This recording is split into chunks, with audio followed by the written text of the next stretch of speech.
الله نحمده ونستعينه ونستغفره ونعوذ بالله من شرور أنفسنا ومن سيئات أعمالنا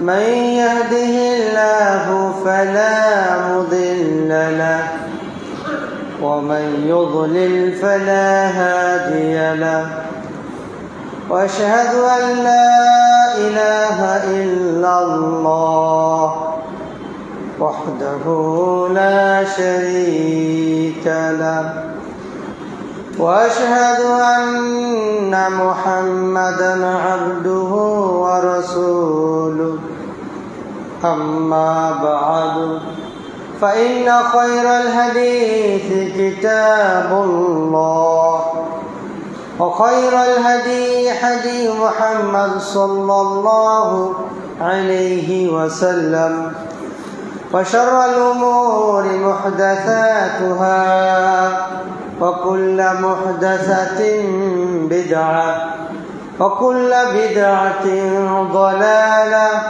وكل ضلالة في النار. قال الله تعالى في كلامه المجيد: أعوذ بالله من الشيطان الرجيم. يا أيها الذين آمنوا اتقوا الله حق تقاته ولا تموتن إلا وأنتم مسلمون. يا أيها الناس اتقوا ربكم الذي خلقكم من نفس واحدة وخلق منها زوجها وبث منهما رجالا كثيرا ونساء واتقوا الله الذي تساءلون به والأرحام إن الله كان عليكم رقيبا. وقال تعالى في سورة أخرى: أعوذ بالله من الشيطان الرجيم. لن ينال الله لحومها ولا دماؤها ولكن يناله التقوى منكم. كذلك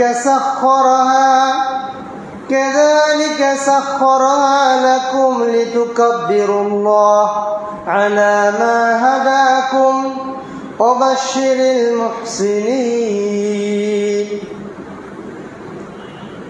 সম্মানিত সমাবেত হাজিরিন, প্রশংসা শুকরিয়া একমাত্র রব্বুল আলামিন আল্লাহ তাআলার দরবারে আদায় করছি যে রব্বুল আলামিন আমাদেরকে আজকে জুমার খুতবা ও সালাতের জন্য মসজিদে আসার সুযোগ করে দিয়েছেন। শুকরিয়া আদায় করি, আলহামদুলিল্লাহ। সালাত ও সালাম বর্ষিত হোক বিশ্ব মানবতার মুক্তির দূত, সর্বকালের সর্বযুগের সর্বশ্রেষ্ঠ নবী ও রাসূল সাইয়্যিদুনা রাহমাতুল লিল আলামিন নবী মুহাম্মদ মুস্তাফা সাল্লাল্লাহু আলাইহি ওয়াসাল্লাম। আল্লাহুম্মা সাল্লি ওয়া সাল্লিম ওয়া বারিক আলাইহি। সম্মানিত সমাবেত হাজিরিন, আজকে জুমার খুতবাতে আপনাদের সম্মুখে যে বিষয়টি আলোকপাত করার জন্য ইচ্ছা পোষণ করেছি তা হচ্ছে মাসাইলে কুরবানি সংক্রান্ত মাসআলা সমূহ। উক্ত বিষয়কে সামনে রেখে আজকের খুতবা ইতি করব। ওয়া তাওফীক ইল্লা বিল্লাহ। সম্মানিত হাজিরিন, দেখতে দেখতে একবারে আমরা আরবি বছরের হিজরি সনের শেষ মাসের শেষ প্রান্তে এসে গেছি। এরপরে আমাদের বছরের শেষ লগ্নে যে মহৎ ইবাদত, মুসলিম ভ্রাতৃত্ব মণ্ডলীর পক্ষের যে প্রতীক আল হজ্জুল আকবার, জুইফুর রহমান, আল্লাহ তাআলার মেহমানরা বাইতুল্লাহ আল্লাহর ঘর জিয়ারতের জন্য তারা ব্যস্ত আছে, সেখানে তারা কুরবানি করবে, আমরাও কুরবানি করব। তো এই কুরবানিটা একটি বড় ইবাদত। এই বিশাল ইবাদতটা অনেক সময় মাসলাগত আমরা অবগত না থাকার কারণে এই ইবাদতটা আল্লাহর কাছে ইবাদত হিসেবে কবুল হয় না। ইবাদতের বিপক্ষে তখন এটা শিরকে পরিণত হয়, মানুষ গুনাহে লিপ্ত হয়। সুতরাং আপনার উপার্জিত হালাল সম্পদটা যেন অর্থনৈতিক ইবাদতে আল্লাহর সন্তুষ্টি অর্জনে সহায়ক হয়, সেই জন্য কোরবানি সংক্রান্ত বিষয়ে জ্ঞান অর্জন করা আমাদের জরুরি। আল্লাহ তাআলা বলছেন সূরা হজ্জের 37 নম্বর আয়াতের মধ্যে বলছেন, লা ইয়ানালুল্লাহু লুহুমুহা ওয়ালা দিমাউহা। আপনারা যখন কুরবানি করবেন, এই কুরবানির পশু রক্ত মাংস কিছুই আল্লাহ তাআলার কাছে যাবে না। আল্লাহর কাছে যে জিনিসটা যাবে, আপনার হৃদয়ে তাকওয়াটা যাবে। শুধু এই তাকওয়া নিয়ত এই জায়গাটা বুঝবে। আল্লাহ তাআলা আপনাদেরকে যে সকল প্রাণীগুলো দিয়েছে, এটা আপনাদের অধীনস্থ করে দিয়েছে। কি কারণে? যাতে করে আল্লাহ বড়ত্ব প্রকাশ করতে পারেন। আর আপনি সুসংবাদ দান করুন, যারা ইহসান, যে কোনো ইবাদত করার সময় সে বিশ্বাস করে যে কেউ যদি নাও দেখে, আল্লাহ তাআলা আমাকে দেখতেছেন। অবশ্যই মুহসিনিন, ইহসান কাকে বলা হয়? আনতা আবুদুল্লাহ কাআন্নাকা তারাহ ফাইন লাম তাকুন তারাহু ফাইন্নাহু ইয়ারাক। ইবাদত করার সময় তোমার দৃষ্টিভঙ্গি, তোমার নিয়ত, তোমার পরিকল্পনা এমন হবে যে আমি আল্লাহকে দেখছি। বরং প্রকৃতপক্ষে আমি কিন্তু আল্লাহকে দেখতে পারবো না, তিনি স্বয়ং আমাকে দেখছেন। আল্লাহু আকবার। একটা বিষয় এখানে গুরুত্বপূর্ণ বিষয়, যে আল্লাহ তাআলার কাছে তার রক্ত মাংস কিছুই পৌঁছে না, আল্লাহ তাআলার কাছে শুধু তাকওয়াই পৌঁছে। আর আল্লাহ তাআলা ইন্নাল্লাহা লা ইয়ানজুরু ইলা সুওয়ারিকুম, আল্লাহ তাআলা আপনাদের দেহের অবকাঠামো, সৌন্দর্য, দৈহিক কে কত সিক্স প্যাক আছে এটা দেখবেন না, কে কত তাগড়া আছে এটা দেখবেন না, কে কত বিউটিফাই আছে, সুন্দর আছে এটা দেখবেন না। বরং আল্লাহ তাআলা দেখবেন তোমাদের হৃদয়ে কি আছে। এই হাদিসের মধ্যে এবং আয়াত থেকে যে জিনিসটা বোঝা যায় যে স্বয়ং আল্লাহ তাআলার দৃষ্টি আপনার কলবে আছে। আল্লাহু আকবার। সৃষ্টিকর্তা তিনি আপনার হৃদয়ের দিকে দৃষ্টিপাত করেছেন। তাহলে আপনার দৃষ্টিভঙ্গিটা কেমন হওয়া দরকার? আল্লাহ তাআলা স্বয়ং তার দৃষ্টিটা আপনার হৃদয়ে রেখেছেন, আপনি কি কল্পনা করছেন? সুতরাং ইবাদত করার সময় আপনার দৃষ্টিভঙ্গিটা সেইভাবে আল্লাহর দিকে তৈরি করতে হবে। আল্লাহ তাআলা আমাদের জন্য এই কুরবানিটা কেন করেছেন, কেন এই কুরবানির বিধানটা জারি করেছেন? এক নম্বর, তাকওয়া অর্জন। সকল ইবাদতের মূল হচ্ছে তাকওয়া। সিয়াম বলেন, সাদকা বলেন, সালাত বলেন, কুরবানি বলেন, হজ বলেন, সকল ইবাদতের মূল কেন্দ্রবিন্দু হচ্ছে তাকওয়া। দুই নম্বর, কুরবানির মাধ্যমে আল্লাহ তাআলার নৈকট্য লাভ করা। এই জন্য কুরবানির সময় কাউকে টাকা দিয়ে সহযোগিতা করার চাইতে সরাসরি নিজ হাতে কুরবানি করা এটি উত্তম। তিন নম্বর, অর্থনৈতিক বাৎসরিক যে একটা ইবাদত আছে কুরবানি করা, এটা একটা ট্রেনিং নেওয়া, বাৎসরিক প্রশিক্ষণ নেওয়া। চার নম্বর, এই কুরবানি করার মাধ্যমে আল্লাহ তাআলার একত্ব প্রকাশ করা, একত্ববাদ ঘোষণা করা। আপনি যখন কুরবানি করেন, বিসমিল্লাহি আল্লাহু আকবার, কার নাম স্মরণ করেছেন? আল্লাহর নাম স্মরণ করেছেন। পাঁচ নম্বর, এই কুরবানি বিধান চালু করার উদ্দেশ্য হচ্ছে নবী ইব্রাহিম আলাইহিস সালামের অনুসরণ করা, যে লান তানালুল বিররা হাত্তা তুনফিকু মিম্মা তুহিব্বুন। তোমার শ্রেষ্ঠ বস্তু, শ্রেষ্ঠ জিনিস, এটা দান না করা পর্যন্ত আল্লাহ তাআলা নেককার তুমি বান্দা হতে পারবে না, সওয়াব পাবে না। এখানে কিন্তু দামি বলা হয়নি, মোটা তাজা বলা হয়নি, বলা হয়েছে আপনার প্রিয় পছন্দনীয় বিষয়টা কোরবানি করতে হবে। সেটা যদিও আপনার সাইজে ছোট হয়, কিন্তু প্রিয় হতে হবে, হালাল হতে হবে, তৈয়ব হতে হবে। এখানে প্রিয় বলতে হালাল এবং তৈয়ব। আপনার টাকাটা রয়েছে, টাকাটা হালাল না, সুদ দ্বারা কুরবানি করিয়েন না। আপনি উঠেতে বেঁচে থাকেন, একটা গুনাহ তো করেছেন, আর একটা গুনাহ করিয়েন না। টাকাটা অবৈধ পন্থায় অর্জন করেছেন, এই টাকাতে কুরবানি দেন না। একটু নিরাপদে থাকবেন, একটা তো ভুল করেছেন, আর একটাতে জুড়ে না। সুতরাং হালাল হলেই হবে না, আবার এটা পবিত্র হতে হবে। হালাল এবং পবিত্রের মধ্যে পার্থক্য কি? যেমন ধরেন এখানে দোকানে আপনার পানির বোতল আছে, জুস আছে, আরসি আছে, বিস্কুট আছে, এগুলো কিন্তু খাওয়ার জন্য হালাল। কেন আপনি এখান থেকে চুরি করে নিয়ে যে কি করলেন, সাতকা করে দিলেন। বস্তুটা হালাল কিন্তু তৈয়ব হলো না, পবিত্র হলো না।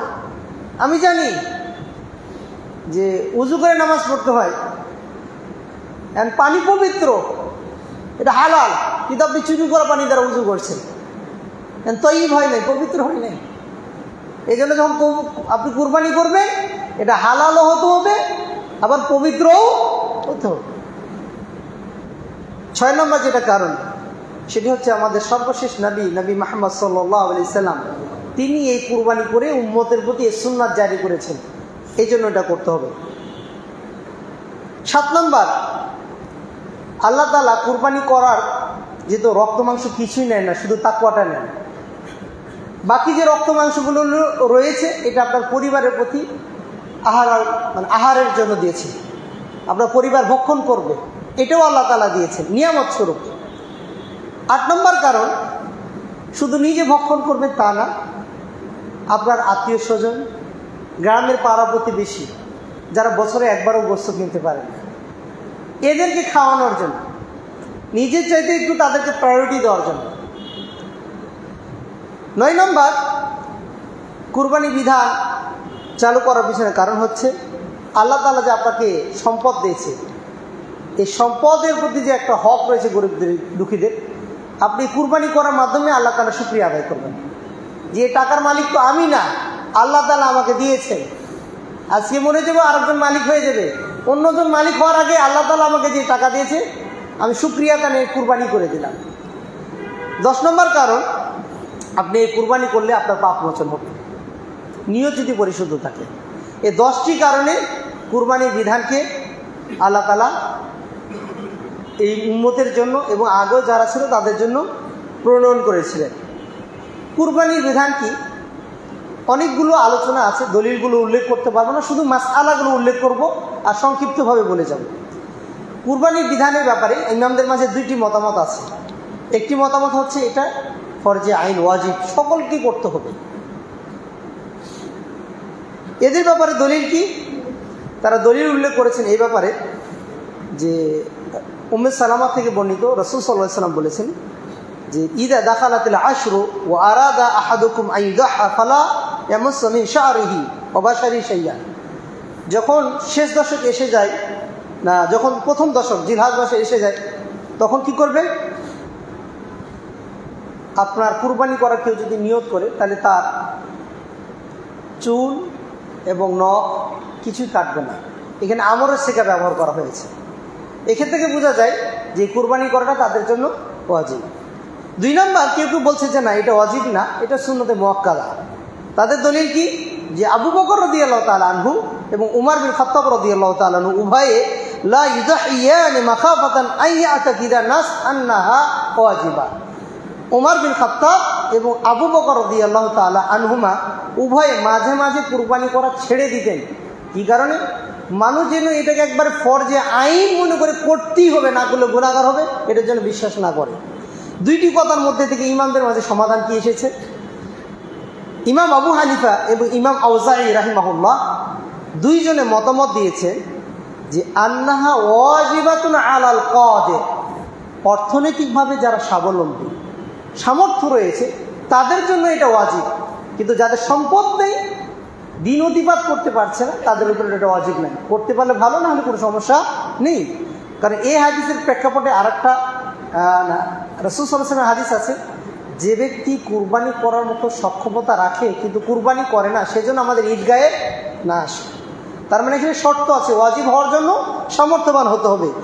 শেখ ইবনে উসাইমিন রাহিমাহুল্লাহ তিনি বলেছেন এই মতটাই বেশি গ্রহণযোগ্য, যারা সামর্থ্যবান তাদের উপর কুরবানি করা এটা ওয়াজিব, যদি না করে তাহলে গুনাহগার হবে।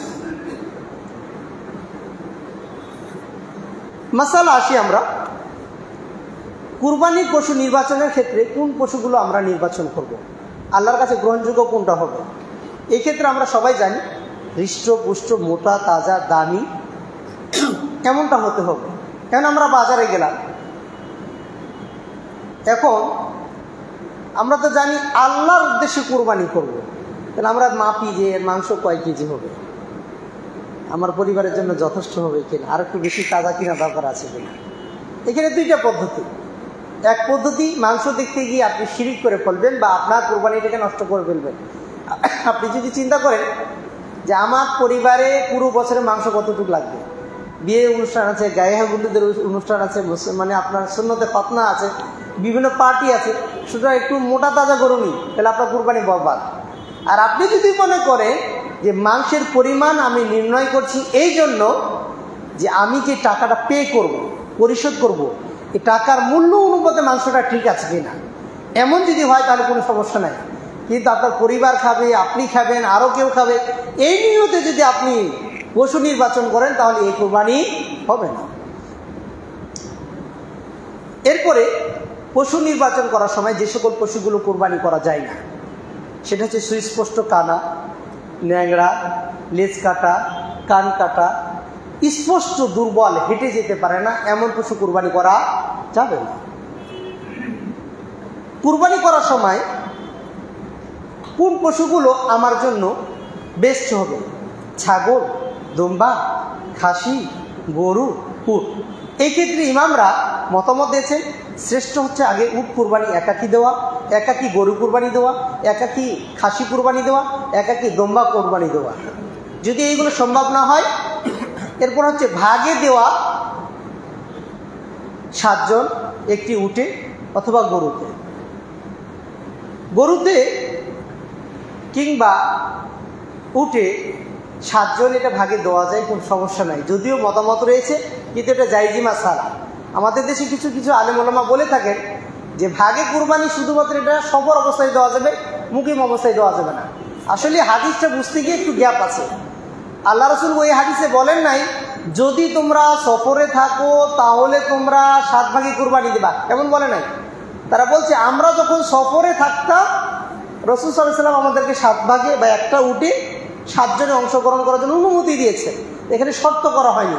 সুতরাং মুকিম হোক মুসাফির হোক 7 ভাগে দেওয়া জায়েজ আছে। উত্তম হচ্ছে একাকি দেওয়া, যদিও ছোট ছাগল হয় এটা হচ্ছে উত্তম, তবে না জায়েজ বলা যাবে না। প্রশ্ন, 7 ভাগে যেহেতু কুরবানি করা জায়েজ আছে, 7 ভাগের কমে যদি কেউ কুরবানি দিতে চায় 2 ভাগ, 3 ভাগ, 5 জন, 7 জন নেই, করা যাবে কি যাবে না? যাবে। আপনি 4 ভাগও দিতে পারবেন, 3 ভাগও দিতে পারবেন, ভাগটা যেন 7 ভাগের উপর না যায়, এর কমে থাকতে পারে, কিন্তু উপরে যাওয়া যাবে না। এরপরে প্রশ্ন আসি আমরা, কেউ যদি কুরবানি করতে চায়, দেখা যাচ্ছে 3 জন আমরা লোক পেয়েছি, এর মধ্যে একজন লোক শুধুমাত্র সে কুরবানি দিতে চাচ্ছে না, শুধু মাংস নিতে চাচ্ছে। ধরুন 6টা ভাগ হয়েছে, আরেকজন পাওয়া যাচ্ছে না, কিন্তু একজন লোক চাচ্ছে যে না আমার নিয়তের মধ্যে একটু সমস্যা আছে, মাংস খাওয়ার মন চাচ্ছে, এমন অবস্থায় আমি শুধু মাংস নিব কিন্তু কুরবানি নিয়ত নাই, করা যাবে কি যাবে না? ইমামরা বলছেন যে না, এই ক্ষেত্রে সে যেহেতু শিরিক থেকে বাঁচার একটা সংকল্প আছে, সুতরাং তাকেও অংশগ্রহণ করা যায় যাচ্ছে, কোনো সমস্যা নাই। 6 জনের কুরবানি হয়ে যাবে, একজনের মাংস সে নিয়ে যাবে। আমরা পশু ক্রয় করার সময় দেখব হৃষ্টপুষ্ট সব ঠিক আছে কিনা। হৃষ্টপুষ্ট সব কিছু ঠিকঠাক আছে, ক্রয় করার পর গাড়িতে যখন উঠাচ্ছি কিংবা গাড়ি থেকে যখন নামাচ্ছি বা বাসায় নিয়ে আসলাম, হঠাৎ করে পা ভেঙে গেল, শিং ভেঙে গেল, এই পশু কি কুরবানি করা যাবে? যেহেতু ওখানে শিং ভাঙা নিষেধ আছে, পা ভাঙা নিষেধ আছে। পশু ক্রয় করার পর যদি এই পশুটা অ্যাক্সিডেন্ট জনিত কারণে শিং বা অন্য কোনো দেহ ক্ষত হয়, কুরবানি করা যাবে, কোনো সমস্যা নেই। প্রশ্ন, যে সকল রাষ্ট্রে কুরবানি করার অনুমতি নেই, যেমন আপনার ভারতের কথা বললেন নির্দিষ্ট এরিয়াতে গরু কুরবানি করা যায় না, আপনার আমেরিকাতে বলেন, ইউরোপে বলেন, এই দেশগুলোতে অনেক জায়গায় কুরবানি করা নিষিদ্ধ। আমার সামর্থ্য আছে, আমি কি করব? এমন তো অবস্থায় তার জন্য করণীয় হচ্ছে যে সকল রাষ্ট্রে কুরবানি করার অনুমতি আছে সে সকল রাষ্ট্রে একজন দায়িত্বশীল বানিয়ে দিয়ে তার পক্ষ থেকে কুরবানি করিয়ে দেবে। আমি কুরবানির পশু ক্রয় করার পর এই কুরবানির পশুটাকে দ্বিতীয়বার আমি বিক্রি করতে পারবো কিনা, এই পশুটাকে অন্য কারোর জন্য গিফট হিসেবে উপহার হিসেবে দিতে পারবো কিনা, অথবা এটাকে বন্ধক হিসেবে রাখতে পারবো কিনা। কুরবানির পশু নির্দিষ্ট করার পর এই পশুটাকে দ্বিতীয়বার বিক্রি করা কিংবা কাউকে গিফট হিসেবে দেওয়া এটা জায়েজ। আপনাকে কুরবানি দিতে হবে। কুরবানির পশু নির্বাচনের ক্ষেত্রে বয়স এটা চিহ্নিত করব নাকি দাঁত চিহ্নিত করব? পশু যখন ক্রয় করতে যাব তখন কি দাঁত দেখব না বয়স দেখব?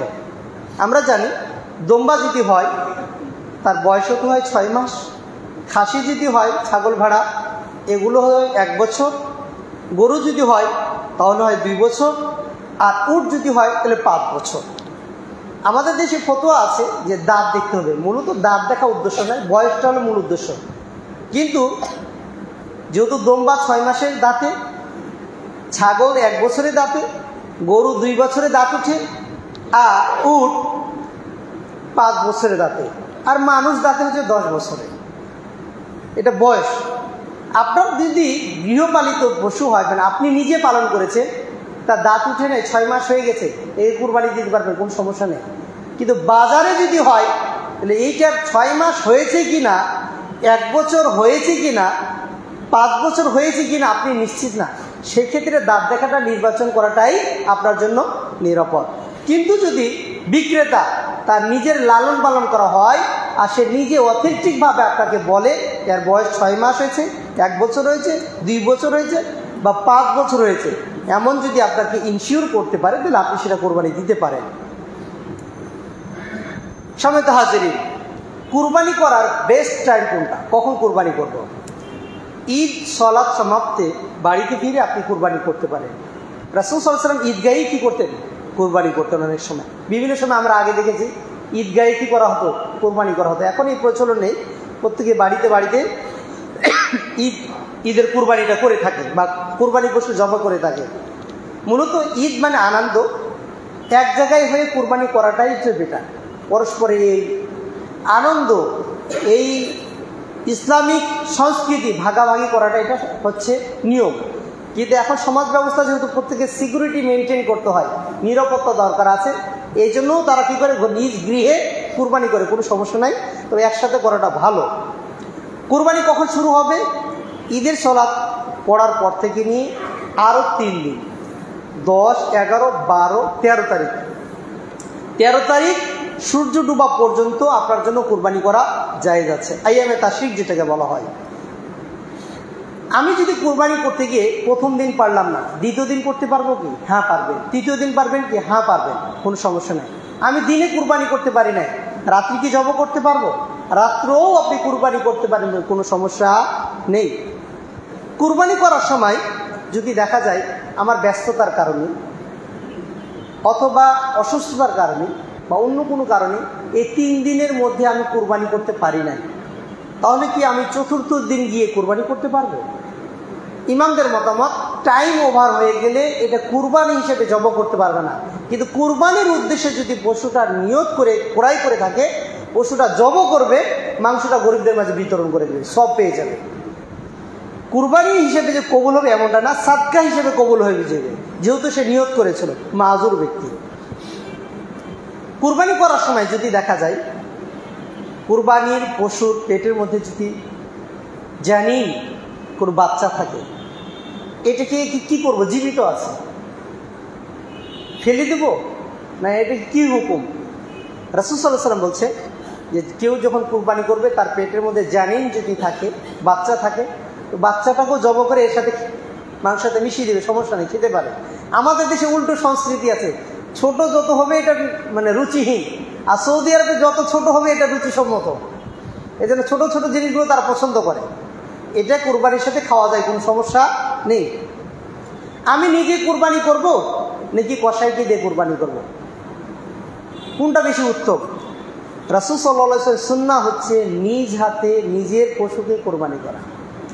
একটা বিষয় খেয়াল করবেন, আপনাদের পুরন ঢাকা সহকারে আরও আশেপাশে যারা আছে দেখবেন বিভিন্ন ধর্মের লোকেরা বসবাস করে। একদিনের কষাই হিসেবে তারা কি করে? পশু জব করে। সাবধান, ওরা আগে জিজ্ঞাসা করে নেবেন তুমি কি মুসলমান কিনা। ওরে দিয়ে আবার জবাই করেন না। অমুসলিম যদি হয়, সে যদি জব করে এই কোরবানি আবার কবুল হবে না। অনেক সময় কিন্তু একদিনের কষাই ভাড়া দিয়ে অনেকে আসে টাকার জন্য।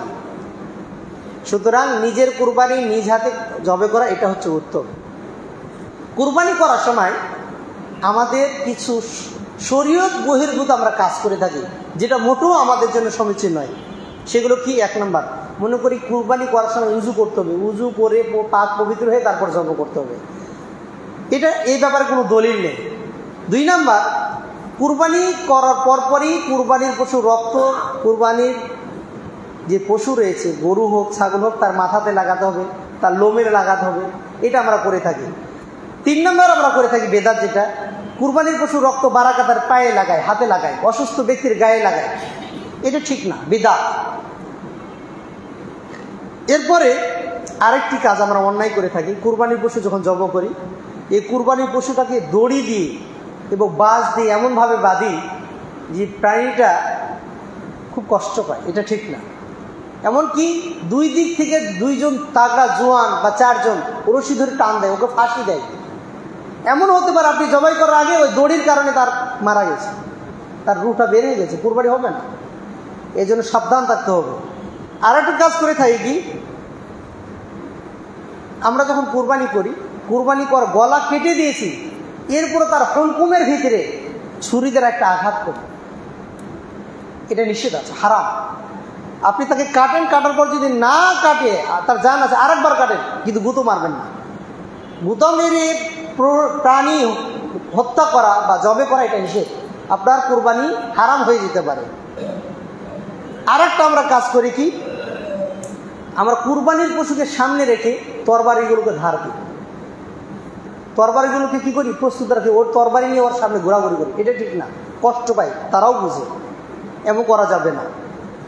এরপরে এক কুরবানির পশুকে পাশেই বাঁধা আছে, ওর সামনেই আর একটা প্রাণীকে জব করি আমরা, এটাও নিষেধ।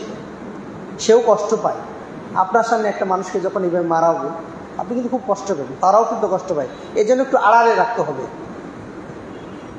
10 নম্বর যে আমরা ভুলটা করে থাকি, সেটা হচ্ছে কুরবানি করা গলা কাটার সাথে সাথে, যেহেতু তাড়াতাড়ি মাংস করতে হবে, ওর জান এখনো বের হয়নি, লাফালাফি করছে, ওর আমরা করি কান কেটে দিই, ওর পাগুলো কেটে দিই। না, এটা করা যাবে না।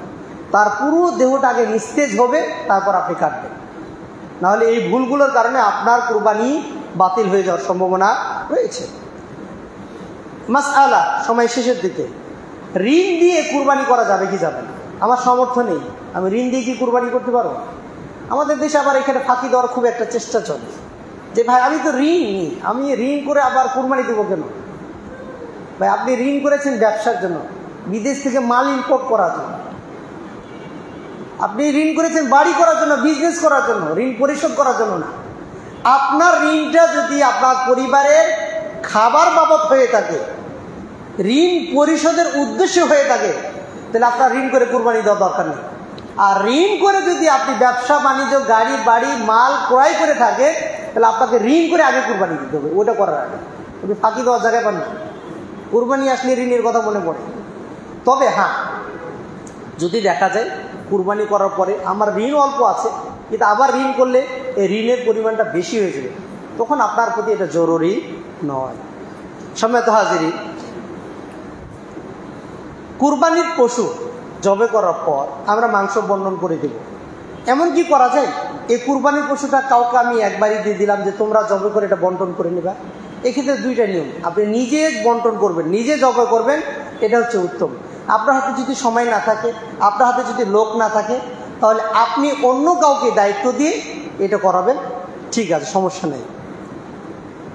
কুরবানির মাংস অমুসলিমদেরকে দেওয়া যাবে কি যাবে না? আমরা তো মুসলমানদেরকে দিব, অমুসলিম যারা রয়েছে তাদেরকে দেওয়া যাবে কি যাবে না? কেউ যদি আপনার গৃহে কাজ করে অমুসলিম, সে যদি খেতে চায় তাকে দিতে পারেন। বিশেষ করে কারো ব্যাপারে যদি আপনার এই ধরনের আশা থাকে যে সে ইসলাম ধর্ম গ্রহণ করবে, তাহলে আপনি তাকে আরো বেশি দিবেন। ইসলামের দিকে সম্পৃক্ত করার জন্য, এটা জায়েজ আছে, সমস্যা নেই। কিন্তু আপনার ফ্রেন্ড, আপনার বন্ধু, হ্যাঁ, আপনার আমার সার্কেলে বসবাস করে, বন্ধুত্ব বজায় ঠিক রাখার জন্য, বিজনেস এটাকে আরও ইমপ্রুভ করার জন্য, ডেভেলপ করার জন্য দেবেন, এটির জন্য জায়েজ নেই। এরপরে আমরা আসি,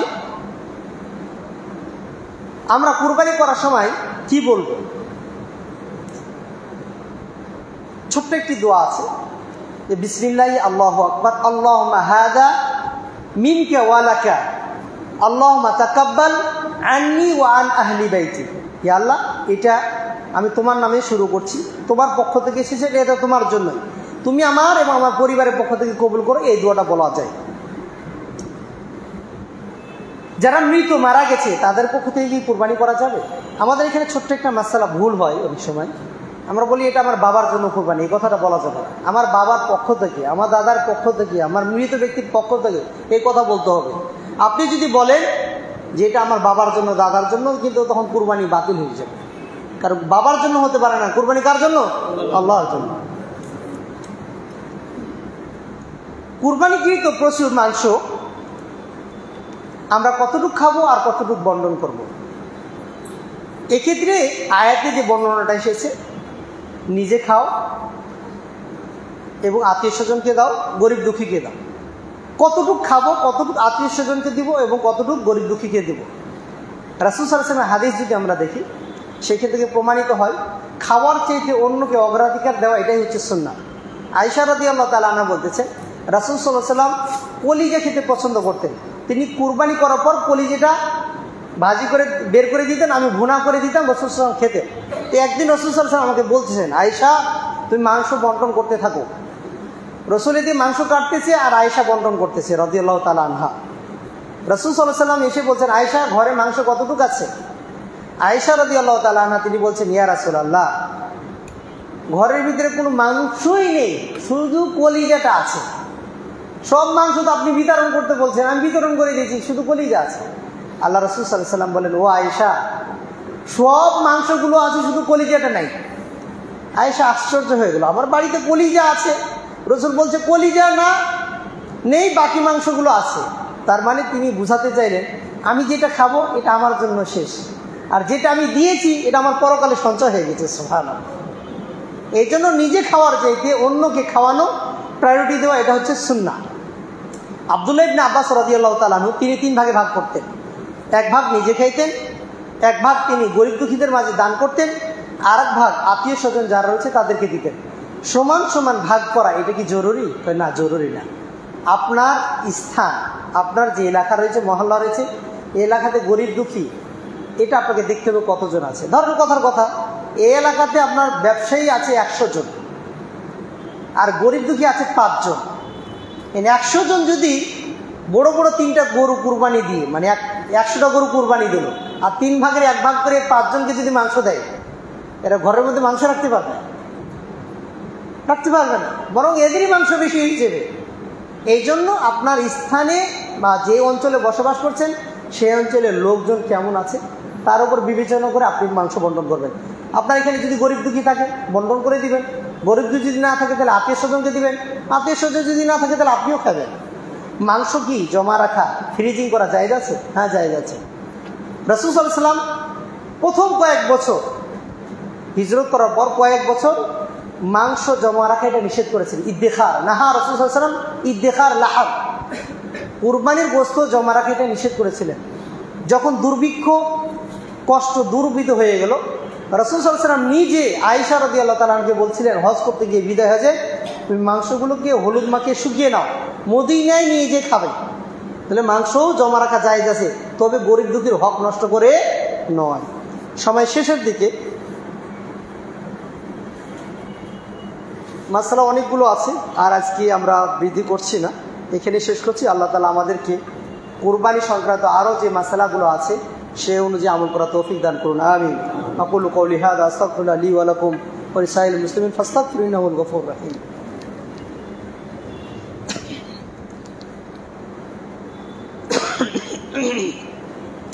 আলহামদুলিল্লাহ ওয়াসসালাতু ওয়াসসালামু আলা রাসূলিল্লাহ, আম্মা বাদ। সম্মানিত হাজিরিন, আমরা আলোচনা করছিলাম মাসাইলে কুরবানি, কুরবানির মাসআলা। আরও প্রায় 30টার মতো আরও মাসআলা বাকি আছে। সময় শেষ, এই জন্য আজকে সমাপ্ত এখানেই করছি। সময়ত হাজিরিন, সামনে কুরবানি আসতেছে। আপনার কুরবানিটা যেন আল্লাহ তাআলা সন্তুষ্টির উদ্দেশ্যে ইবাদত হিসেবে কবুল হয়, আল্লাহ তাআলা তৌফিক দান করুন, আমিন। আপনারা অবগত আছেন আমাদের এই মসজিদ এবং মাদ্রাসার দীর্ঘদিনের খাদেম জনাব আলী হোসেন ভাই, তিনি অসুস্থ, মেডিকেলে ভর্তি আছেন। আমরা তার জন্য দোয়া করি, আল্লাহ তাআলা তাকে পরিপূর্ণ সুস্থতা দান করুন, আমিন। আরেকটি দোয়ার আবেদন আছে। এই মসজিদের খতিব শেখ হাফেজ শামসুল হক শিবলি, তার চাচাতো বোন এবং এই মসজিদেরই কমিটি সদস্য জনাব আইনুল হক এর বোন, তিনি লাইফ সাপোর্টে মেডিকেলে ভর্তি আছেন, কঠিন অবস্থা। আমাদের কাছে দোয়া চেয়েছেন, আমরাও তার জন্য দোয়া করি, আল্লাহ তাআলা তাকে পরিপূর্ণ সুস্থতা দান করুন, আমিন। আজিবিল বাস রব্বান নাস ওয়াশফি আনতা শাফি লা শিফা ইল্লা শিফাউকা শিফা আল্লাহ ওয়ালি সাতানা। সম্মানিত হাজিরিন, কয়েকটি আবেদন এসেছে। আপনাদেরই